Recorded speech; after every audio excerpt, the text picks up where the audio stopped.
Hello friends, it's day 2 of the series that I'm not even sure I have an official name for. Day 2 of staying consistent in the midst of chaos, I guess.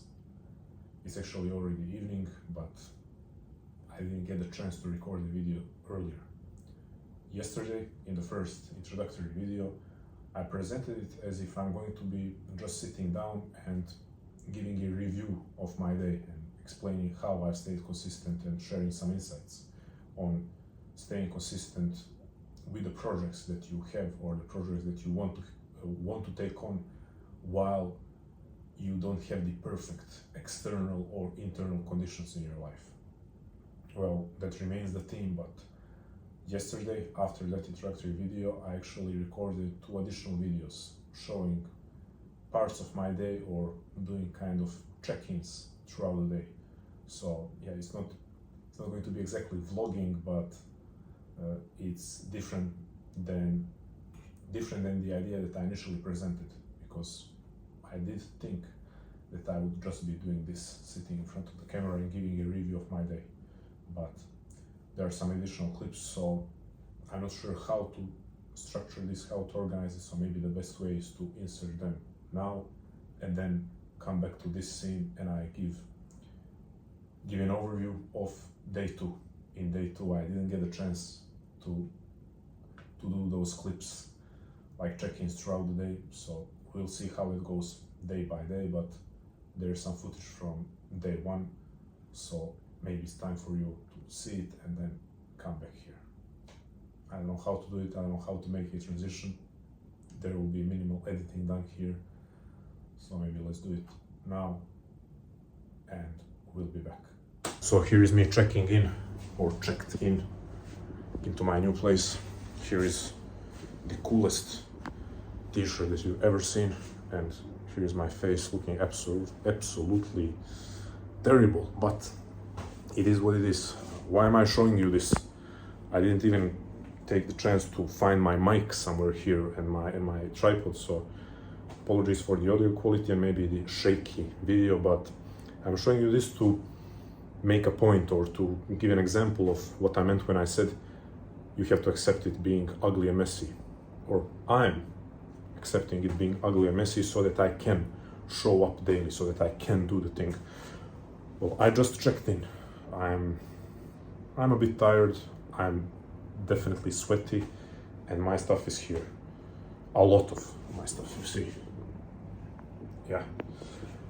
The ideal case scenario would be now to take some decent amount of time. It would take at least an hour and a half, especially me being a slow person, to unpack everything, to create some order in this new place, at least for the next 3 days, and to shower.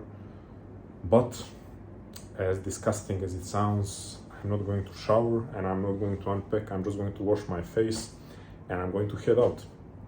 I'm going to head out to get to work. And you see, I'm lucky that this time I have some decent space that I will be using for calls, because I want privacy and silence when I'm doing calls. Maybe I will be using it for the first morning block of work, but right now I'm feeling a bit tired, I'm feeling a bit low, so I'm making a conscious decision to get out and find a coffee shop, because some of you, or most of you who have had a chance to work outside of the office, know that there is an element of a strange element of accountability when you're outside in a coffee shop surrounded by strangers. You don't want to be slacking. Maybe some of you do, but I've spoken to a lot of people who have experienced this accountability effect when working around strangers. So yeah, the most convenient thing, the quickest thing would be to just sit down and start working here, but I know myself, and this is about showing up. So I know I will show up better if I go to the first available coffee shop, drink some coffee because I need it, and get to work. So later, I have a call around 7 p.m. I have a call, one-on-one call at 7 p.m. and I will arrive maybe hour, 40 minutes before the call to shower, unpack some things, and then do the call. And then later, before going to sleep, hopefully create this into a somewhat decent living environment for the next 3 days. Take out stuff that I need on a daily basis, and that's it for now. The only thing that I'm going to take out is hygiene products to wash my face and then get to work. And if I can brag for a moment, here is, can I show it? Yeah, here a suitcase, but you don't see it's actually on the other side also, but it's covered by some clothes. Here is not a suitcase, how do you call it, a duffel bag full of books. So yeah, pretty stupid and impractical traveling with physical books, but I cannot help myself but buy books as I'm traveling. That's it friends. Okay, remember how I said that I will come back to my place around 1 hour 40 minutes before the call that I have, so that I can do some unpacking? Well, that didn't happen. The stuff is still here and it's 6:51. I don't know how this vlogging thing works. I don't know if you're going to believe me, but I have no clocks here. So the only one that I have is on my phone. This thing is not working. So it's 6:51, maybe at this point 6:52. So I have 8 minutes to just open my laptop, set up my microphone and start the call. How did this happen? Although you see it's a different shirt. So I did get the chance to wash up, because when I recorded that previous video, I went straight to work, then took a short break to do a 20-minute workout, and of course showered. You know what's interesting? 20-minute workout. I think that's so impressive. And probably a lot of you, if you did a 20-minute workout, you would think it's nothing. But I'm thinking like, wow, damn, I did a 20-minute workout. How good. And you know, I don't want to sound arrogant, but I am in top 1% when it comes to physical shape. I am. I mean, I've been consistent with my training for the past 8 years. For the past 8 years, I've, on average, skipped maybe 5 workouts per year, 6, 7, or let's say 7 workouts per year.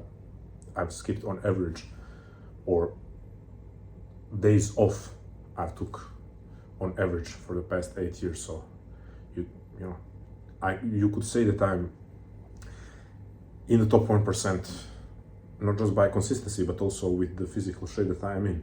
And for me, 20 minutes of working out is so good, so impressive. Yeah, I'm giving myself the applause and the tap on the back. Yeah, that's it, you did it. Because I know how much you can do in 20 minutes, and I know how big 20 minutes is when you're genuinely busy. So a lot of you are also genuinely busy, but you are playing the all or nothing game. You're saying, oh, you know, it's not worth even bothering, you know, trying to do a short workout because I will not get enough done. Well, if you keep doing that, where did it take you so far? But if you do what I've been doing, and you say, okay, I will do 20 minutes, and that's amazing under these circumstances. And sometimes I will do 5 minutes or 10 minutes, and then I will do a 40-minute workout when I can. You build consistency, and then you hit a better period of your life, and you're hitting 40-minute workouts every single day. And then the physical results come. But physical results will never come if the psychological foundation isn't there. And consistency is about the psychological foundation. So yeah, I've done a 20-minute workout, amazing, took a shower, went right back to work, all outside, and yeah, at least I'm not sweaty anymore, at least I'm clean. But this is how the place looks, and it's highly likely that after the call I will find some more things to do, although it was a productive day. But if I have the energy after the call, I will maybe do some more work, and it's highly likely that these bags will be unpacked tomorrow.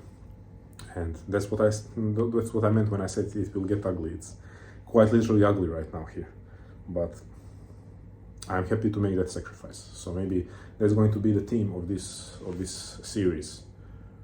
Are you going to make the sacrifice, or is your priority to have a pretty and comfortable life? I know some of you have families, and some of you are at a point in life where the priority maybe is an aesthetically pleasing and, you know, nice life. That is beautiful. I want to have that one day. But if you have something that you want to do in life and you still haven't done it, and you still haven't found the time and the energy to do it, it's time to start questioning your priorities. So right now I'm feeling pretty good about how this day has been going so far. Even though objectively, looking from afar, you could say, man, this routine is terrible. But yeah, I had a somewhat of a meal outside, far from a real meal, a real well-balanced meal, but I took a kind of burrito wrap on the go and a protein shake, and that's it. That's the whole day. Now it's okay, 7 p.m. I have to end this video, but that's what I had in terms of food the whole day, and feeling amazing because the work is being done. And you're back again. Well, yesterday was a good day.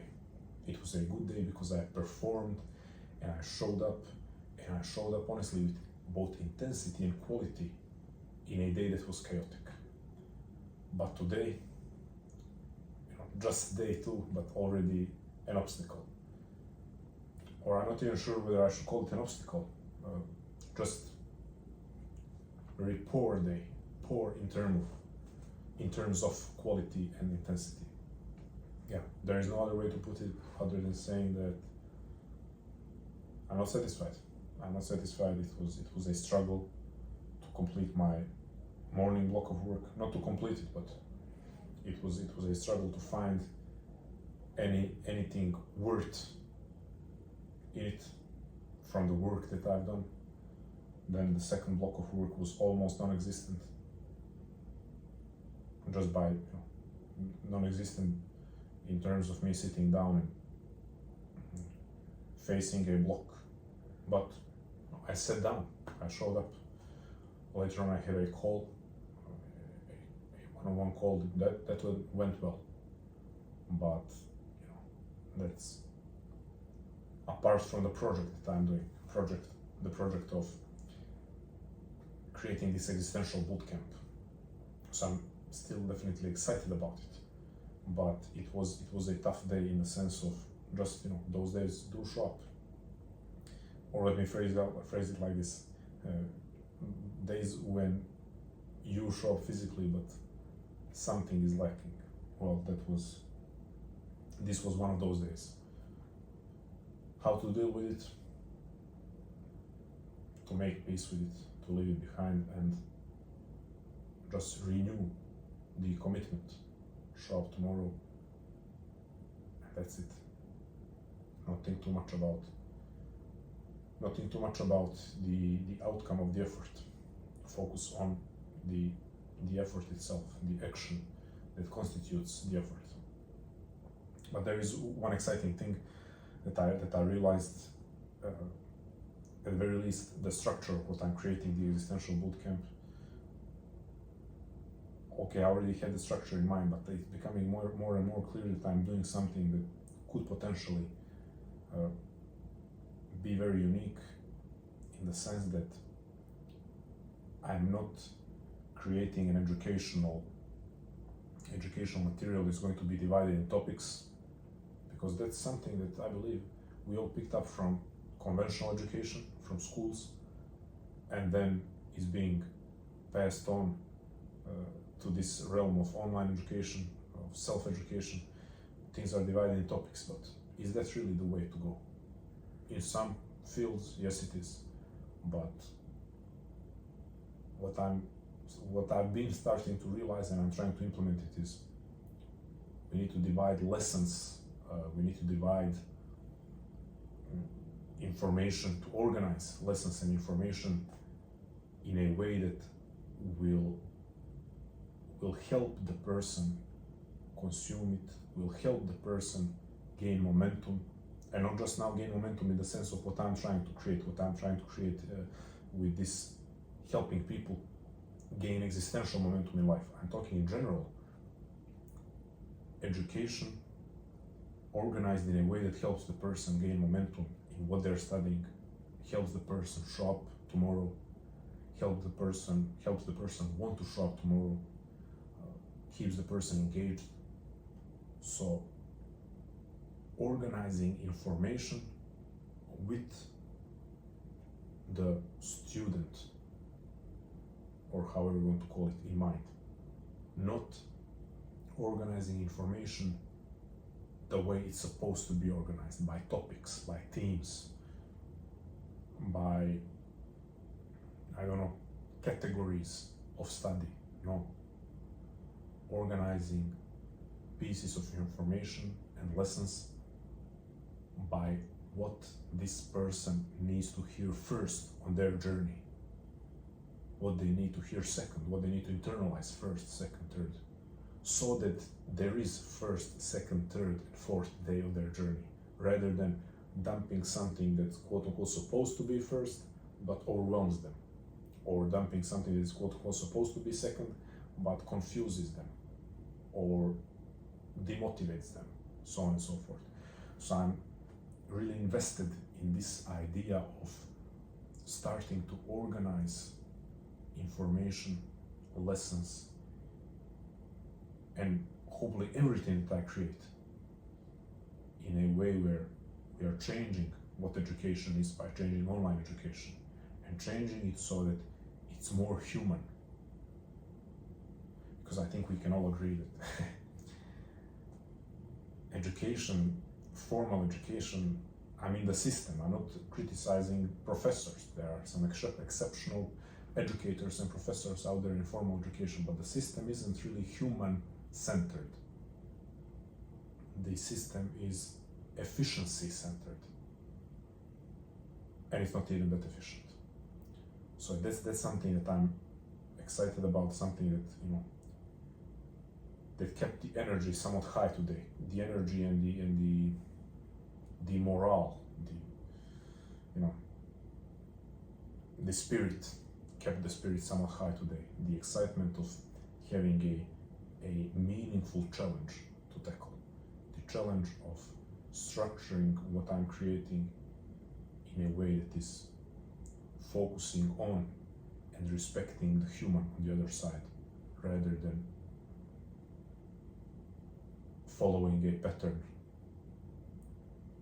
that's been laid out who knows how long ago by education, and is now used still to this day in the online world. So yeah, that's it. The consistency is there. You know, like yesterday, I did a workout that lasted around 20 minutes. Again, I felt amazing. I felt amazing that I did a workout that lasted 20 minutes. I was really satisfied with it. And I think, you know, maybe double biceps isn't really my best pose, but I think, you know, it's decent enough for someone who thinks that 20 minutes of work is a real workout. Jokes aside, but I mean, it's not joking, but posing aside and those jokes aside, 20 minutes of showing up is still showing up. 1 hour of showing up to write, even though 5 minutes of it is quality writing, is still showing up, because it's allowing for some sort of psychological momentum to continue into the next day. So next day, yes, starting over, there is the positive side of starting over, having new chance to produce something of good quality, but not starting over in the sense of how long my streak is. I know I'm the person who's been showing up these days, so starting over in a positive way, and also not having to start over, also in a good way, in the sense of the streak. So maybe those are things that I wanted to cover. I'm excited about the structure and having a genuinely interesting challenge in front of me as a creator, as an educator. Shitty intensity and quality today, but that's part of the deal. I said it will get ugly and it will get messy. Yesterday it was ugly, literally ugly, in the sense of how my routine looked and me being sweaty for the major part of the day. Today it was ugly in the sense of how the work and effort looked, and it's good.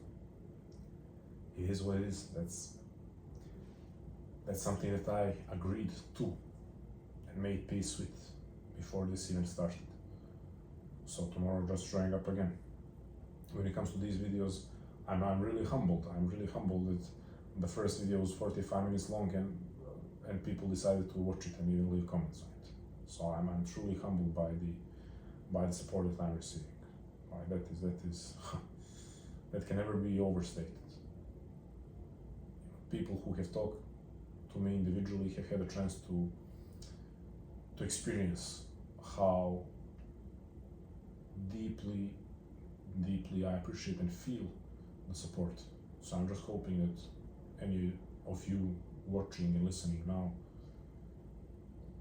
just understand and realize that the work that I'm doing, if there is anything good in it, if anything good comes out of it, it's our work. It's not my work, it's our work, because the amount of support that I'm getting, and it's not about the numbers, it's the amount of support in the sense of the amount of support coming from every individual. So not the number of individuals, but also maybe I could say the intensity of support coming is such that I know that everything that I do create and that I do produce, it's our success, not mine. I truly believe in that. So yeah, give me some ideas. I mean, not ideas. I would make separate videos when it comes to the philosophical, psychological, existential, self-actualization content. But ideas when it comes to this series, what aspect of staying consistent on a creative journey or any kind of pursuit, what do you want to see more of? How can I help you?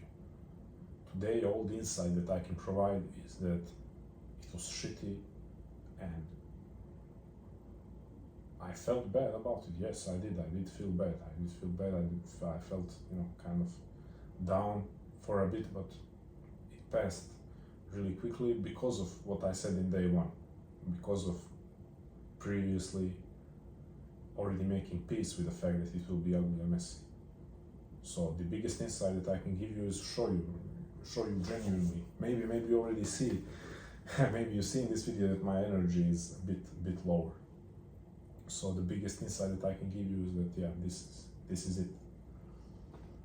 This is it. Some days are not so great when it comes to the work that you're trying to do, and it's just a matter of continuing to show up. So I'm hoping that tomorrow I can be extremely enthusiastic. Will I be? We will see. But for now, this is what we are working with. We are working with the effort, energy, and conditions at our disposal. We'll make something of them. If you have a creative project that you want to start, if you have any kind of creative project, think of it more broadly. It's not just art or educational material. Creative project can be anything. If you have any kind of project, creative project, if you have anything in your life that you think you want to be doing, not even fully certain of it, but you think you want to be doing, or want to be doing, or have started previously but abandoned it, or have been hesitating to start any of those things. Start maybe by following what I said in the previous video. I will not repeat what I said, but the overview is start ridiculously small. Make the negotiation with yourself that it will be ugly and messy. Don't settle just for starting small. Develop somewhat of an outline. So that you can go beyond the small, but do make the small as a safety net. I'm here to provide support. Comment here. What is your project? that you have started or that you want to start. Comment, share with me and with us, because I'm sure other people will be reading the comments as well. And that's it, friends. Thank you. I appreciate you more than I'm able to put into words at the moment, and I guess I see you tomorrow. Yeah, as always, stay strong, love life, and never feel sorry for yourself. Now let's try one last.